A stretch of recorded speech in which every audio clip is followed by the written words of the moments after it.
the health of rural communities is essential for all of us. The rural communities produce, in many cases, they're producing the natural resources that we all use, the natural resources that power cities, that enable people to have the professions that, that folks like you and I have, where we're not working the landscape and producing food and producing water.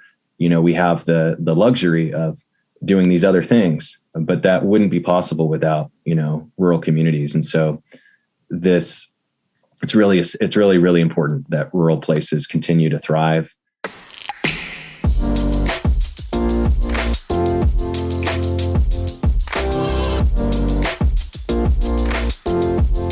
Welcome to the follow-up question. I'm your host, Michael Ashford.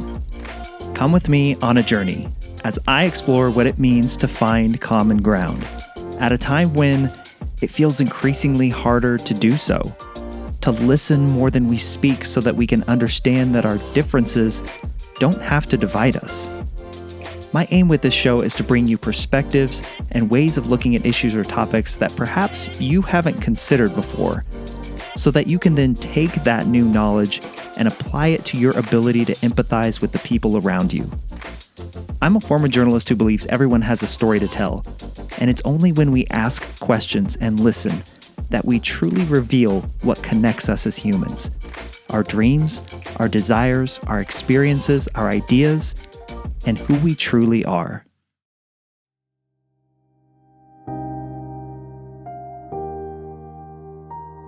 If this idea that I have, this notion that we're not as divided as we appear to be, or perhaps said another way, that we're not as divided as we are made out to be, then we need more examples that show us that this is true. Honestly, I need examples that this is true, because I gotta tell you, it ain't easy beating this drum without any melody to go along with it. Sorry, former band nerd moment right there. But this need for real-world examples of actual human beings coming together to find common ground and co-create better solutions to big problems is why I am so hyped to introduce you to this week's guest and his work.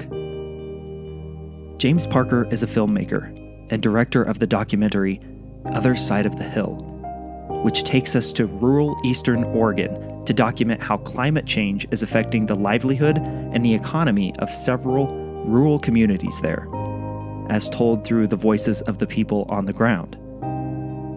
Being from a mostly rural state myself, Kansas, the people in James's film are deeply familiar to me. They're hardworking, blue-collar, respect and honor-driven individuals and collectives that feel increasingly unheard in today's political climate. James's documentary is a beautiful peek into the lives of the real people that political divisiveness harms or discards altogether. It also shows us how, in order to find common ground, we have to meet people where they are and talk about what matters most to them and address the concerns that they face in their daily lives.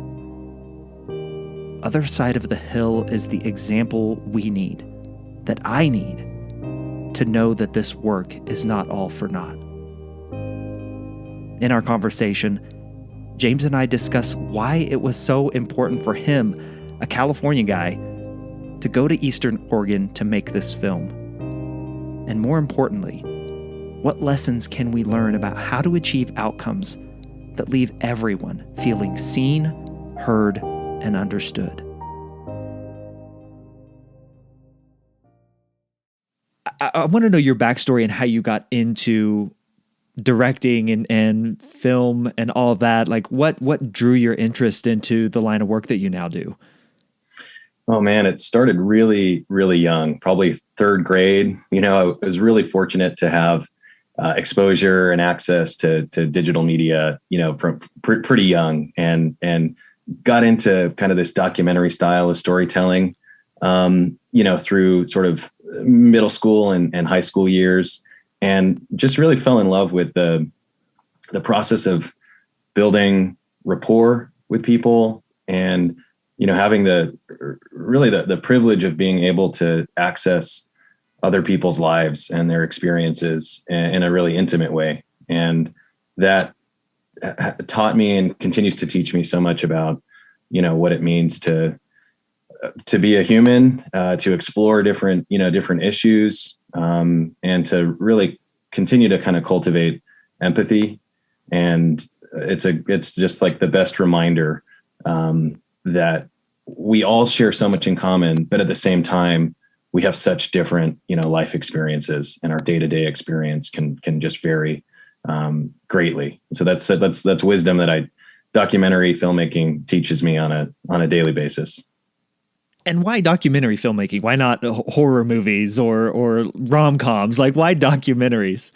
Yeah, I love both of those and many other genres too. I think for me, it's the process of making documentaries that I love so much, because it's so rewarding and fulfilling on a personal level. I get to meet all these amazing people and, sort of share time and experiences with them, and get to ask questions that, are sort of difficult to ask and dive into in any other medium. Documentary filmmaking, journalism, I think there's a lot of, overlaps, and it's just sort of this really, really beautiful space that you can kind of enter into, with people to explore your curiosities and kind of try to get to some truths. Can you help me understand where that came from? Like, what was the spark in your life, James, that you go down this path of, like you said, trying to build rapport with people and establish that level of credibility where they invite you into their lives? What was the spark for you in that? I think it's been many sparks. I think from an early age, I think I've kind of always had this sense of being a little bit of an outsider or outcast, and sometimes struggle to connect with people, or to kind of take that first step in sort of opening up a conversation. And, it's sort of this tension inside where I really have that desire to engage with people and ask these questions, but it can be a little difficult, and so a documentary was kind of this way of bridging that gap, and this sort of way of really getting to know other people, and at the same time really learn about myself and understand kind of my place in the world. And it's really, it's been a medium and a space for me personally to just explore, and to really maintain an open mind. Was the camera being in between you and the subject kind of a comfort? Yeah, probably was. Yeah. And I think also, the process of editing is, it's one thing being in the field and in real time sharing these moments and these experiences and capturing them on camera. Oftentimes it's really chaotic, and things are happening really fast, and, you may sort of you may be aware of the nuggets or the poignancy of a moment at a level, but once you get in the edit room, and you really start to see the magic, and you really kind of, that's a space where I think, there's this, you see things, that you don't see when you're in a particular moment in person. And that's really special. I'm struck by, you said the camera was a comfort, but I gotta believe, like, to the people that you're talking to and producing these documentaries about, putting a camera in front of them, like, a lot of us are uncomfortable with that. Do you run into that? Yeah, for sure. And I share in that, in that sort of sentiment. It can be really intimidating, but I think, that's where that's in many ways the role of the documentary, filmmaker, is to build that rapport and that relationship where you have trust. And, the person who's on the other side of the camera, they trust that, what they're sharing with you is going to be treated with respect and is going to be, it's safe to sort of share these things. And it's a really big responsibility, but it's also, I think that's the meat and bones of it all is this trust that you build through the process of making the films and editing the films. And, even though in my filmmaking, I really try to be as close to this idea of quote truth as I can, but I'm also aware of how much bias gets into these films through the process of editing, and, what myself or an editor or other people on the team are choosing to put in and what speaks to them personally. Things become really, they become really sort of colored by our own personal experiences. And so, that's a big responsibility to just respect, what your subjects choose to sort of share with you and open up about. Well, let's talk about Other Side of the Hill. I gotta believe there was a lot of trust that needed to be built before you ever turned a camera on. Is that true? Oh yeah, big time. This film was all about trust and relationship building. How did you go about even approaching the subjects in the documentary with this idea? How did it come about? Yeah, well, I'm based in San Diego, and the film is all about Oregon and, some sort of Oregon specific issues. So I was really lucky to be sort of involved with this group of citizens who are really sort of civically engaged in Oregon, from different sort of political ideologies and different socioeconomic situations and different parts of the state, but they all sort of had this working group to talk about and sort of understand climate issues and how we bridge divides. So they sort of brought me into the fold through some other projects that I had worked with them on, and we all started talking around the time of this bill, which is called House Bill 2020, and it was a climate change bill in Oregon, I think in 2019, and the bill, the conversation around the bill at the state legislature sort of devolved into this place of no communication, no common ground, no room to sort of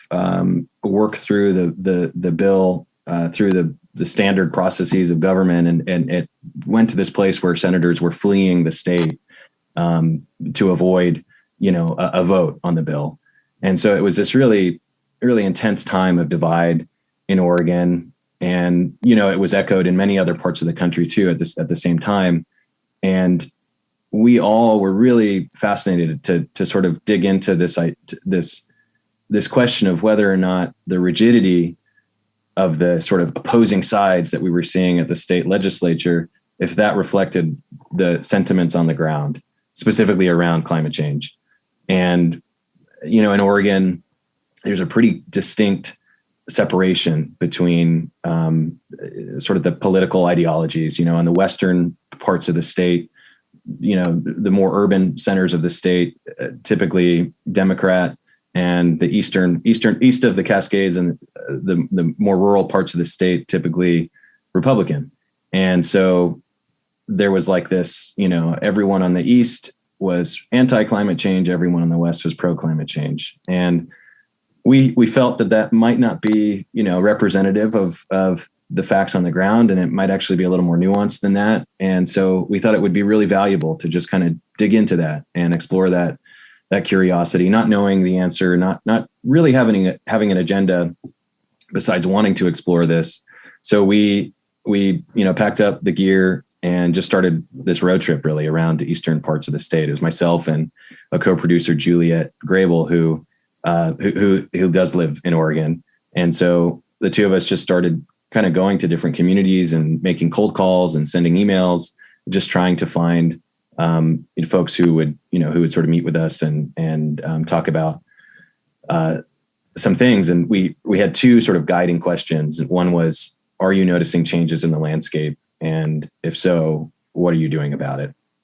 And that was sort of the whole driving force behind the film. That was where we started building these relationships. And, we really quickly started to find a whole bunch of people who wanted to talk and wanted to, share what they were doing and share their perspectives on changing landscapes and urban rural divides in Oregon and what it means to be sort of stewards of the land. And it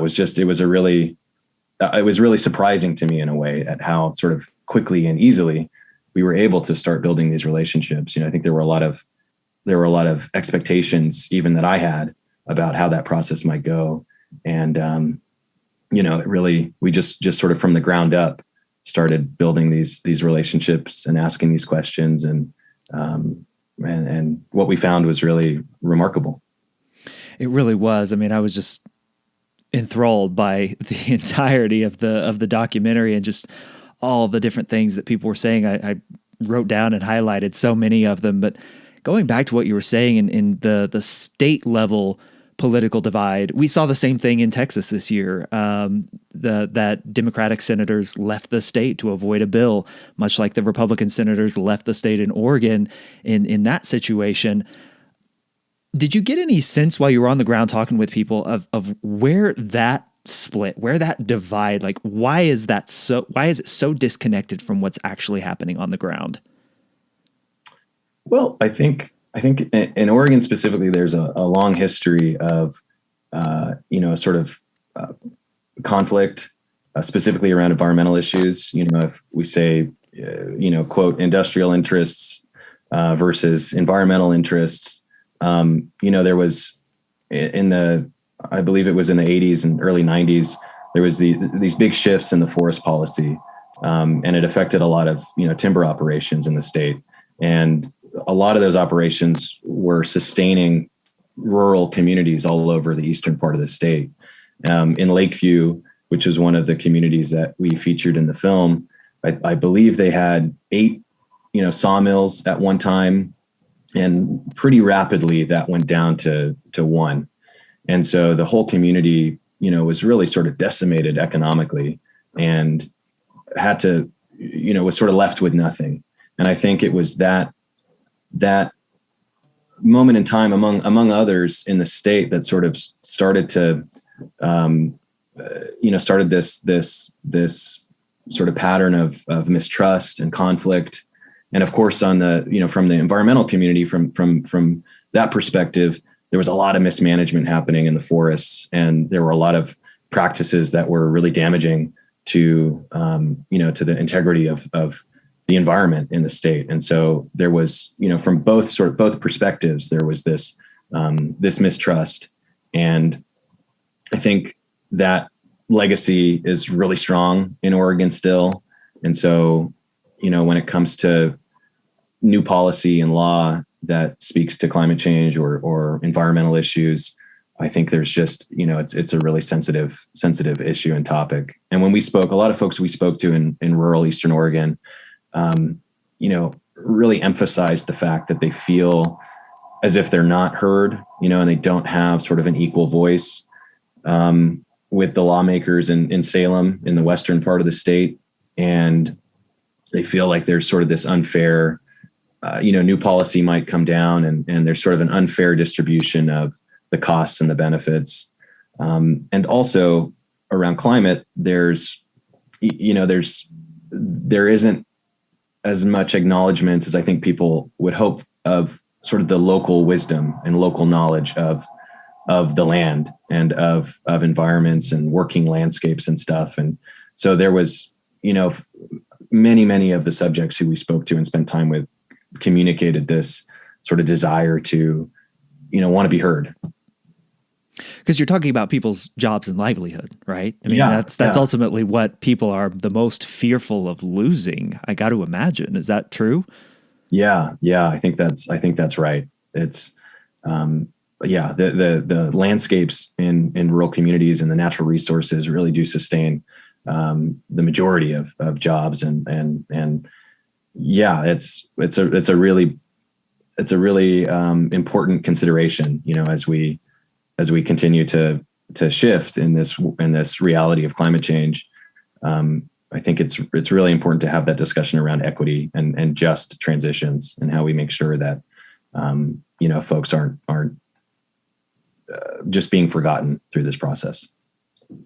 I was struck by one of the stats that you used in the documentary, that in Eastern Oregon, 80%, which is heavily Republican, 80% know that there is climate change happening. Is there disagreement in what's causing it that kind of begins to fray the edges a little bit? Is that where we see the fray?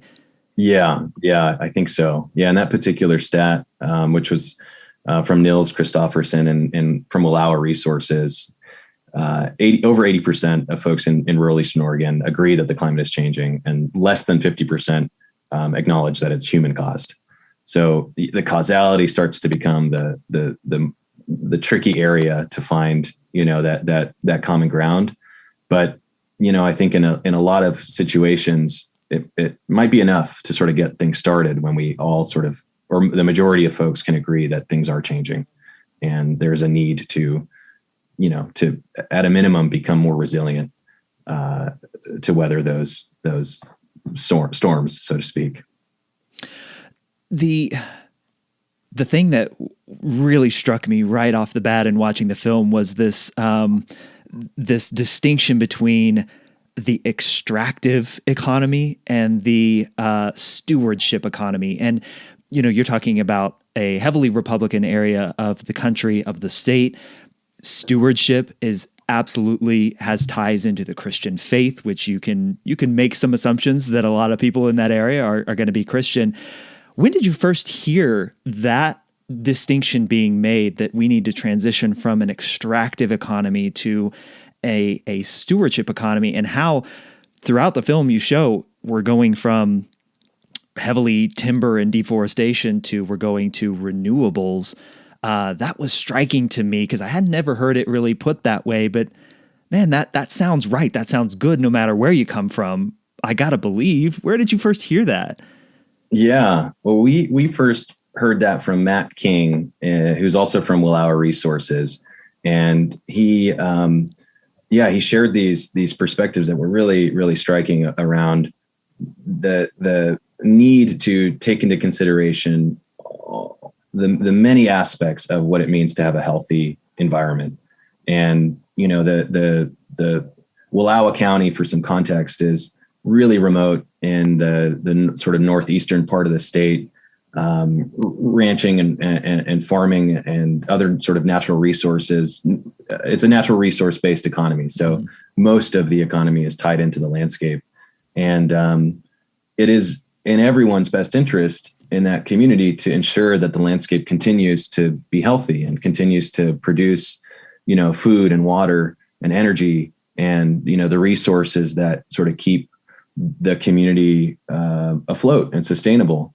And so, the idea of stewardship or environmentalism is really important in a place like Wallowa County and many other rural communities. And, the words that we might use to label, different ideologies or philosophies, I think start to become tricky. I don't think a lot of folks in Wallowa County would identify as environmentalists, but, I think in many ways it seemed like they are, and it's, I think it's a matter of wanting to ensure that the landscape and the land continues to provide for us, at present, but continues to sort of be sustainable for many generations to come. It's got to come with results though, right? And one of my favorite parts was when you talked about and showed Sherman County, the second poorest county in the state, what they were able to do by installing renewable energy resources. Can you just describe that? And was your mind blown as you were hearing all these things that this poor county was able to do? Yeah, totally blown. Yeah. So Sherman County, as you said, was the second poorest county in the state per capita. And really rapidly, I think it was in the course of a couple of years, they became one of the wealthiest counties in the state per capita. And that was all thanks to renewable energy. So they were really fortunate in a sense because of where Sherman County is near the Columbia River and the gorge there. And it's, there's a lot of wind resource. There's also some proximity to some transmission lines. So it was a really sort of ideal spot for this development. But the county government really opened the doors to wind developers. And I forget the total number of turbines that came into Sherman County, but it was a really significant number. And as Judge Thompson, who was I believe the commissioner at the time, or the county judge, he, his words were that it totally transformed the community. And he gave a really interesting sort of economics lesson to us when we were out on a farm looking at a turbine. He shared that a parcel of an acre of farmland would, typically produce $300 to $400 per acre every other year, as compared to the same acre of land that would produce $5,000 to $8,000 with a turbine. So it was this really sort of mind-blowing opportunity for farmers, where you can just like totally maximize the output of your land. But yeah, when we were talking with Judge Thompson, like the whole time, it's just sort of, it was like a mouth on the floor moment. It's just hard to believe that that had happened, I've got to read this for the listeners because I wrote it down. Because of these renewable energy installations, Sherman County, Oregon was able to build a new library, a new school, build new roads, a new courthouse, a new senior center. He said every kid can get a scholarship to college, and that at Christmas time, each household gets $590 from the county. Yeah. Yeah. Does that underscore that you have to speak to people where they're at and not... You just said they may not label themselves as environmentalists. So going in there and saying, do this for the environment doesn't resonate, but saying, look at all the things that you can do to improve the quality of life in your community, and you get some money, some change out of it too. Like, does that underscore, is that like an undergirding of your documentary, James? Is you got to speak to people about the issues that they care about in their language? Yeah, I think so. And I think it's also about these sort of these kind of ground up initiatives where it's not so much developers or outsiders coming in and saying this is what you need to do or this is what we need to do, but instead it's really working with a community as an equal to understand what they need, or what they want, and how we can make this sort of a win-win situation. There's this idea of the triple bottom line, and that was a theme that came up in Sherman County as well as Lake County. This idea that, when you can find solutions that benefit a community economically, they also improve quality of life in some way, and they have ecological benefits. Those are the solutions that, are really going to be sort of fast tracked, and it's unlikely that they'll be met with a lot of controversy. And so I think in some ways that is one of the takeaways of the film, is that while that may not be an approach that sort of solves climate change in totality, it is a solution that it's a framework that is proven to work in places like rural Eastern Oregon. And there's so many pieces of sort of low hanging fruit that we can jump on right now. And, you every day you see so many stories about controversy around, new renewable developments or climate change issues. And I think some of the wisdom from Sherman County and Lake County can certainly be applied to many other places across the U.S. When did you know, James, that you had a real story here? Like, are there moments that stick out that you're just like, people got to hear this, they got to know? Yeah, I think the Sherman County was certainly one of them. And you know, we two of the main characters of the film are Jim Walls and Nick Johnson, and they're out of Lake County Resources Initiative, Mm-hmm. and both of them are remarkable in their own rights. When we started to film them together, I think that's kind of when we really felt like we had something, and that was towards the tail end of production. But it was really poignant because they sort of embody this passing of the torch. And, Jim was the founder of Lake County Resources Initiative. He really was instrumental in kind of shepherding the community through that period of time when the sawmill shut down, the economy was in turmoil, and they had this sort of radical idea to invite environmentalists into Lake County to sit down at a table and figure out a way to compromise and to move forward.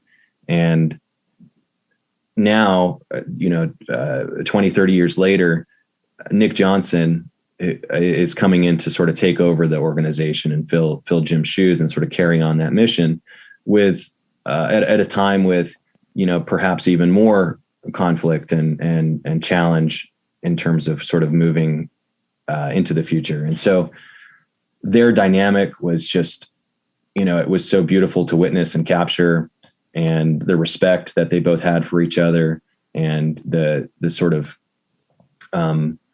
just this idea of the passing of the torch seemed really, really significant and meaningful, specifically around, rural communities all over the country. But there's, I think the health of rural communities is essential for all of us. The rural communities produce, in many cases, they're producing the natural resources that we all use, the natural resources that power cities, that enable people to have the professions that, that folks like you and I have, where we're not working the landscape and producing food and producing water. We have the luxury of doing these other things, but that wouldn't be possible without, rural communities. And so it's really, really important that rural places continue to thrive. And in order for that to happen, there has to be a really strong next generation that comes in and continues a journey. From your vantage point behind the lens as a documentarian, what has to be present for these conversations to flourish and not die on the vine because of whatever differing, ideas? Like, what has to be present for us to actually come together and solve these big issues? I think it's all about listening. It's all about empathy, and it's all about being willing to put in the time to build in rapport. And those were the elements that were essential in making this film and building the relationships with our characters and subjects. And in my view, I think that's also that can be sort of extrapolated out to many different situations where you're trying to find common ground and build bridges. I think it's really important that we all come to the table ready to listen and to put ourselves into other people's shoes, so that we can we can find solutions that really take into account and respect differing experiences and values. You've mentioned rapport building several times now. I'm curious, what's your process? How do you make it happen when you're trying to tell a story the way that you do? Yeah, well, I wish there were a checklist of things that could do every time. But I think it's a really organic process. It's about being present in a moment with someone, and it's also, I think, you have to be willing to take the risks of sharing things that you're asking, other people to do, the person at the other side of the lens or the other side of the table to do. You're sort of asking them to take a big risk, sharing ideas and perspectives and life experiences with you. And so you have to be willing to do the same, I think. So yeah, but I think, I don't think it's necessarily something, for me at least, that I'm cognizant of, in a moment, or I'm like, there's some intention behind it, when we're like planning it out. But when we're actually in the field, I think, it's kind of the flow at this point. But yeah, it's you just got to listen, and you got to be willing to kind of check your own perspectives and your own ego at the door, and have an open mind, and not really try to be non-judgmental. Of course we all have ideas about what we think is best, or what we think is right or wrong. But, if you can kind of suspend that judgment and just listen to a different perspective, and then really try to understand why someone has that perspective, I think that's this kind of fertile land where we can start to see each other and move forward together. So you mentioned early on that so much of the magic happens in the editing process, and the narrative that you begin to build, certainly as the director of the film, with the media in air quotes being under such scrutiny and derision these days, and we would probably flow that over into the work that you do a little bit. You're trying to tell or package a story. Do you feel any sort of burden or pressure as you're creating these stories from, I don't know where that pressure would come from, but do you feel any of that? Yeah, I definitely feel that. I think I try to just kind of make that voice a little softer, and really focus on the story, and really focus on being authentic to whatever story it may be, and the perspectives that we've captured. But yeah, I do feel that weight. And, sometimes it can be like paralyzing, because there are so many problems, and so many issues, and so much pain. And, you have this, I feel this, this sort of like call to help or be of service in some way. And, that I think that gives me a lot of purpose in life, to try to contribute. But man, there's so much, and there's so much to do. And, I think that's where it really comes down to leaning on each other. And, if you try to take on this stuff alone, you'll sink, so it's really important to have, colleagues that you're working with on your particular projects. Also, I think have a lot of, just a lot of really value relationships with other storytellers and other folks, to try kind of share the load a little bit. James, when did you first feel that call to help, to contribute, to use your words? When did that become real to you? That's a great question. I think,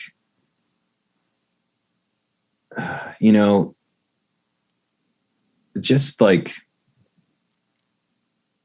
I think when I was younger, it was really kind of this, just from the outside, seeing a lot of pain and a lot of life experiences that were really different from mine. I had a pretty great, childhood. And then I think, in my 20s, I lost my dad to suicide.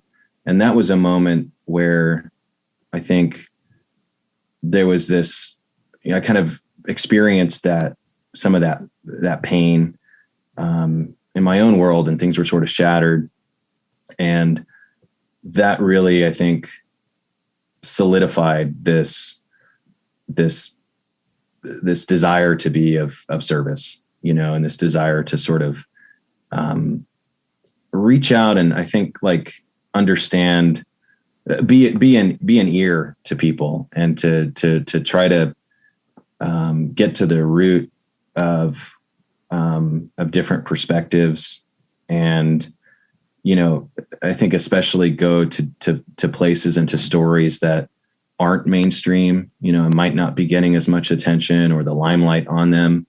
Because I think, a lot of times with suicide in particular, a lot of that suffering's sort of happening in the dark, and there's this sort of shame, or not a whole bunch of opportunity to really just express and to reach out for help. And so I think there are a lot of parallels to kind of what I'm doing in my career now, to that, that personal experience in my life.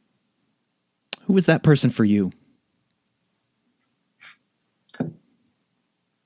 The person that I can, that you could turn to, that was there to support you, to understand and hear your story. Oh, definitely family. Really lucky to have a really, really supportive and close family.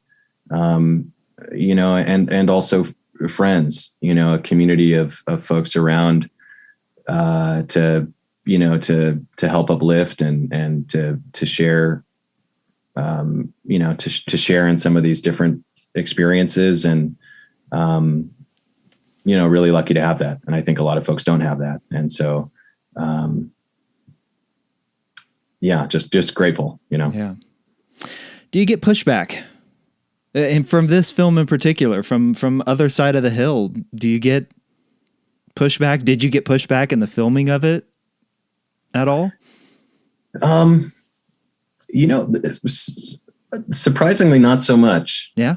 I think we anticipated a lot of pushback, but there really wasn't, because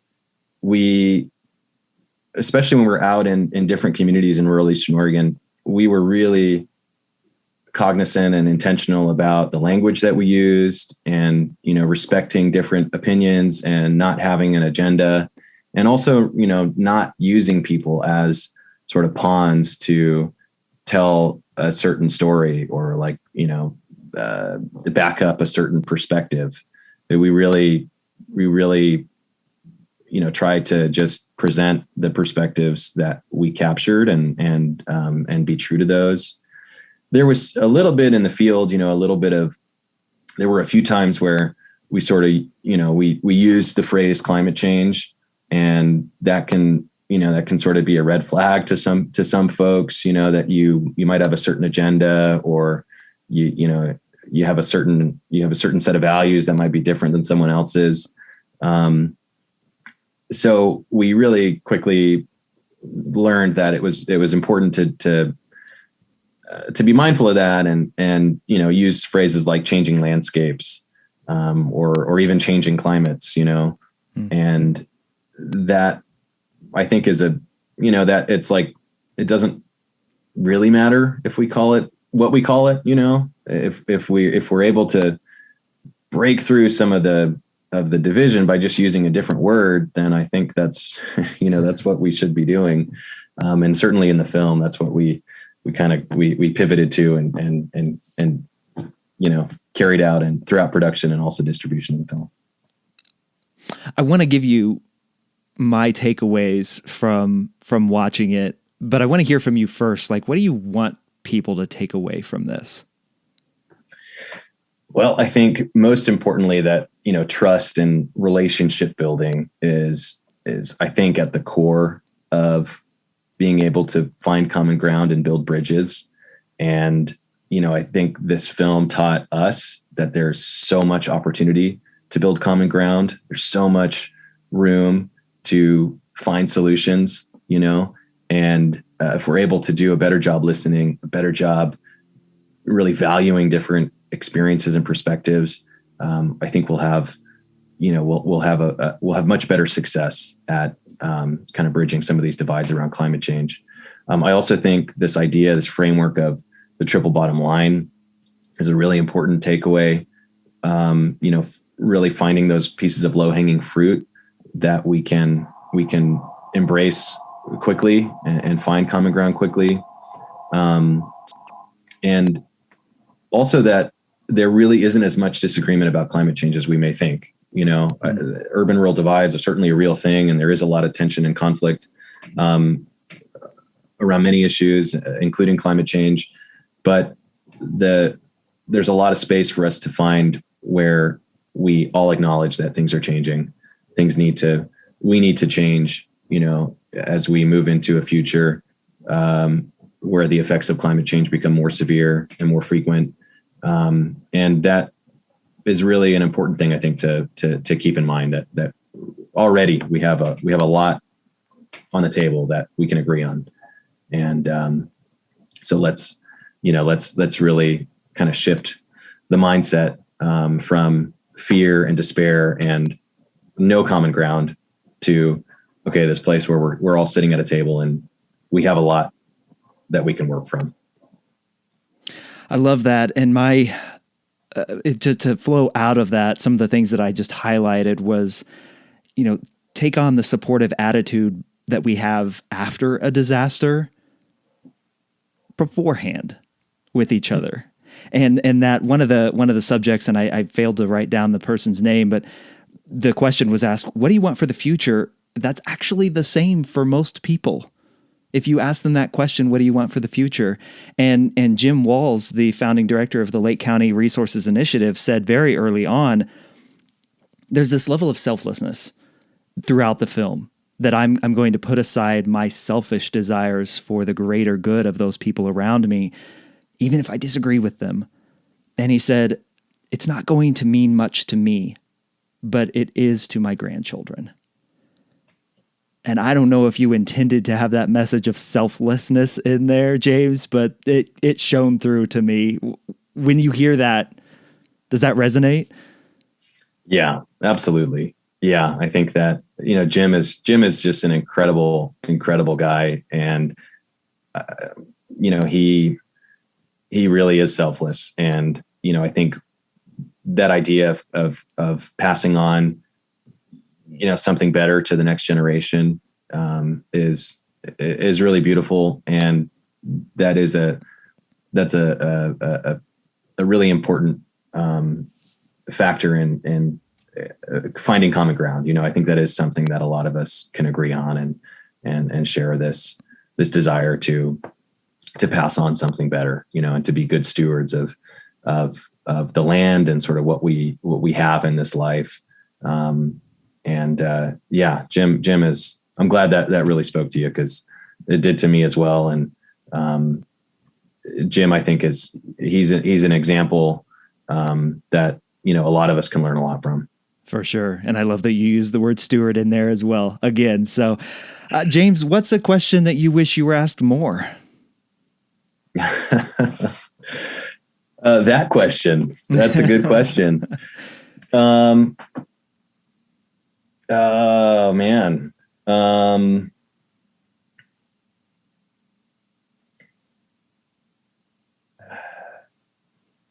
I guess it's, like, how do we find common ground, which is, I know it's really the ethos of your show. And I think that's a question that we should be asking in many shows, in many different arenas, and not just about climate change or other social issues, but really in many, many different contexts. I think that, if we can kind of keep this desire to work together at the top of mind and remember that we have much more in common than we do in difference.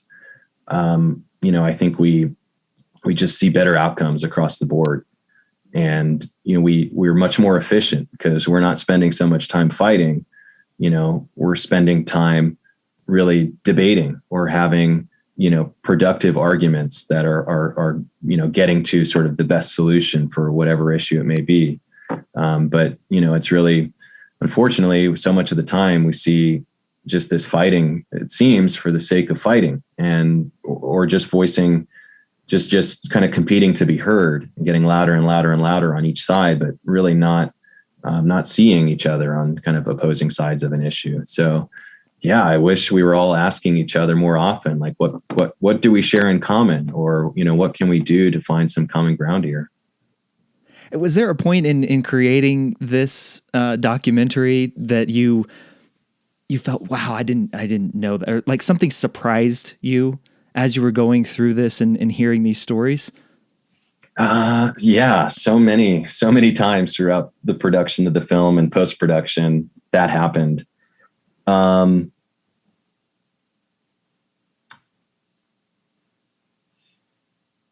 yeah, I think one of the most compelling or surprising um, sentiments was really actually from Nick Johnson, who, at Lake County Resources Initiative, taking over for Jim Walls. He really shared that, like, he has such a strong desire to connect with folks on the other side of the hill, and that he has this desire to really be heard, but also to hear other perspectives different from his own, and connect and, just find solutions. And I think that was really surprising and really inspiring to me, that, and it's led to a really great friendship, it's, goes far beyond the film between Nick and I. And we have, extremely different life experiences, and we live in very different places, and our day-to-days couldn't be more different.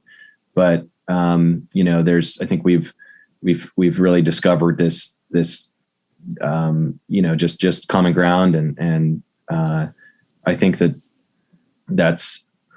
was really echoed throughout the whole production. There's this just strong desire from pretty much all the folks that we spoke to in rural Eastern Oregon to connect and to be heard and to participate in these conversations. And, I think that's really, it's been really beautiful to witness throughout the distribution of the film, because we've been seeing these bridges being forged, that weren't there before. There's been a lot of screenings of the film that have happened with environmental groups in western parts of Oregon and many other parts of the country, and relationships forged with Lake County that weren't there before. And that was like the whole point of making the film. So really, really special to see that. And really, really, really grateful for that too. Fantastic stuff, James. Man, I took such an interest to it because I'm originally from Kansas. I've got family who are farmers and ranchers, and I connected with the people in the film in perhaps a little bit of a deeper way just because of my upbringing. And man, you've done such a great job with what you produced, and hats off to you and the team that worked on it, because it really is important work. So thanks so much for coming on and sharing. I appreciate it. How can people connect with you and your work and watch The Other Side of the Hill and follow along? Yeah, absolutely. Best way to see the movie is you can access a few different channels to see it through the website, which is othersideofthehillmovie.com. And you can find me and our production company at synchronous.tv. I will link all that up in the show notes. James, thanks so much for your time, man. I appreciate it. Really appreciate it, Michael. Thanks for the opportunity to chat today. So many thanks to James for sharing his story on the show this week. The link to Other Side of the Hill is in the show notes, so definitely go check it out and support James's work. Please do me and James a huge favor and share this episode with someone you know who might also find some value in listening to our conversation. Share this episode with your network, share it on social media, help spread the good word about the importance of asking more questions. And if you like the conversations with the amazing guests like James Parker that I have on each episode, be sure to subscribe so that you never miss a conversation. Subscribing also helps the show gain more reach, and who doesn't need a little bit more of that as well? If you ever want to get in touch with me, you can always email me. It's michael@thefollowupquestion.com, or you can go to michaelashford.com and reach out there. I'll catch you on the next episode of The Follow-Up Question, and until then, keep asking questions.